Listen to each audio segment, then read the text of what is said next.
Google map की launch से पहले इस लॉन्च ने मैप्स को हमेशा के लिए बदल दिया। 72. Perhaps no new development in space is more significant than this. ये 5000 साल पुराना मैप है। सोच कर ही दिमाग खराब हो जाता है कि कैसे हम यहाँ से यहाँ आए और फिर यहाँ। इस वीडियो में हम मॉडर्न मैप्स को समझने की कोशिश करेंगे, इन्हें कैसे बनाया जाता है और ये कैसे हमारे फोन तक आ जाते हैं। ये 5000 साल पुराना बेबीलोन सिटी का मैप है जो फिलहाल ब्रिटिश म्यूजियम में पाया जाता है। चोरी का माल है।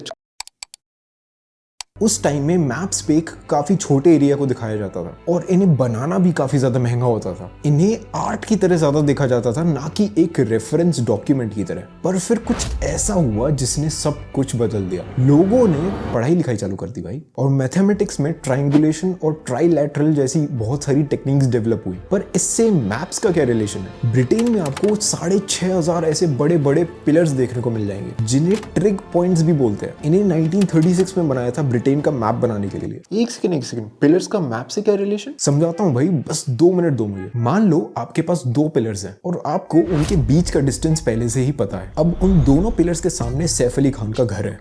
अब अगर मुझे पता चल जाए कि वो बिल्डिंग एक पिलर से 60 डिग्रीज पे है और दूसरे से 45 डिग्रीज पे, तो मैं परफेक्टली बता सकता हूं कि वो बिल्डिंग मैप पे इन दोनों पिलर से कितनी दूर होगी। इसी ट्रायंगुलेशन टेक्निक को यूज करके ब्रिटेन में हर चीज को सेंटीमीटर एक्यूरेसी के साथ मैप कर दिया था। पर इन्होंने एंगल मेजर कैसे किया? सही बताऊं तो आपको पता है, पर नहीं भी पता। एंगल मेजर करने के लिए इसे यूज किया था और आपने इसका मॉडर्न वर्जन कहीं ना कहीं पक्का देखा होगा।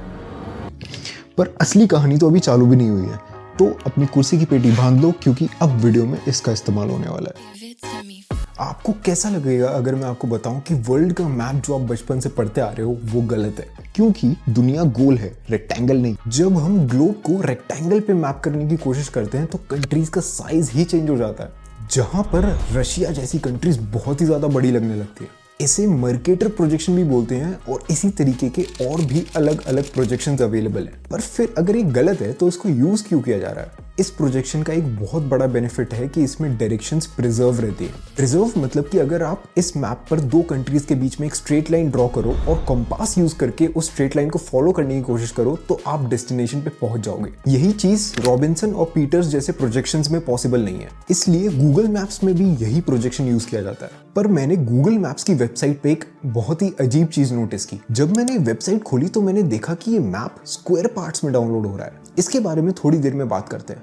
उससे पहले एक चीज क्लियर कर दूं कि कुछ लोगों को लगता है कि गूगल ने मैप बनाने के लिए खुद की सैटेलाइट्स लॉन्च की हुई है, तो ऐसा कुछ नहीं है। गूगल कमर्शियल सैटेलाइट कंपनी से सैटेलाइट इमेजेस खरीदता है और कुछ फ्री गवर्नमेंट सैटेलाइट्स की भी सैटेलाइट इमेजेस यूज करता है। पर ये सब मैप की इमेजेस जुगाड़ने के बाद ये ऐसे स्क्वायर फॉर्मेट में क्यों भेजता है? मैंने कुछ कैलकुलेशंस किए हैं। देखो, जो मैप है ना, अगर हम उसकी पूरी फोटो बना लें तो वो 288 क्वाड्रिलियन पिक्सल से भी ज्यादा का बनेगा, जो ऑलमोस्ट 864 मिलियन जीबी का बनेगा, जिसे हम एक जन्म में भी अपने फोन पर तो डाउनलोड नहीं कर पाएंगे। इसीलिए गूगल के इंजीनियर्स ने थोड़ा दिमाग लगाया। उन्होंने मैप को अलग अलग जूम लेवल्स में डिवाइड कर दिया। जूम लेवल 0 से लेके जूम लेवल 21 तक, और हर जूम लेवल में 4 की power zoom level number of photos होती है। मतलब जूम लेवल 0 की 1 फोटो है, जूम लेवल 1 की 4 फोटोज है, और जूम लेवल 2 की 16 फोटोज हैं, और जूम लेवल 21 में इतनी फोटोज हैं कि मुझे पता नहीं कि इस नंबर को एक्चुअली वर्ड्स में बोलते कैसे हैं। ये शायद 4 ट्रिलियन है।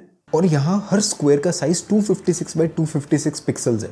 तो सोच लो, इतनी सारी फोटोज गूगल के सर्वर पे स्टोर्ड है। ये मैं अपने मन से नहीं बता रहा हूँ। आप खुद गूगल मैप्स की वेबसाइट पे जाओ और उसका यूआरएल कॉपी कर लो। इस यूआरएल में कुछ इंटरेस्टिंग चीजें हैं, जिसमें से एक है जूम लेवल। इसको बदल के देखो और आपको दिखेगा जादू।